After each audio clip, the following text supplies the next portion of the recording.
What's up everyone? Welcome to the video. Today we're going to take a look at how to replace the battery in this Jeep remote head key fob. This key fob is going to be for the Jeep vehicles that do not have a push button start ignition, and it's going to use replacement battery CR2032.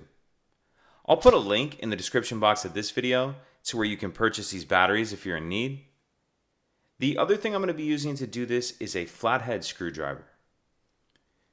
So if we grab our key and we hold it with the buttons facing down, and then we take a look at the one side kind of down by the key blade, we see there's this little notch right here. So what I'm going to do is put my screwdriver in that notch and then just twist. So put the blade of your screwdriver in that notch and then twist. And as I do that, it pops that back of the shell up. Go ahead and pull that the rest of the way off.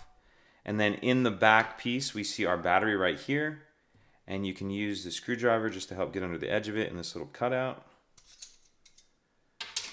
Get the old battery out. We'll grab our new battery, and we want to make sure that we're installing that with the plus side down.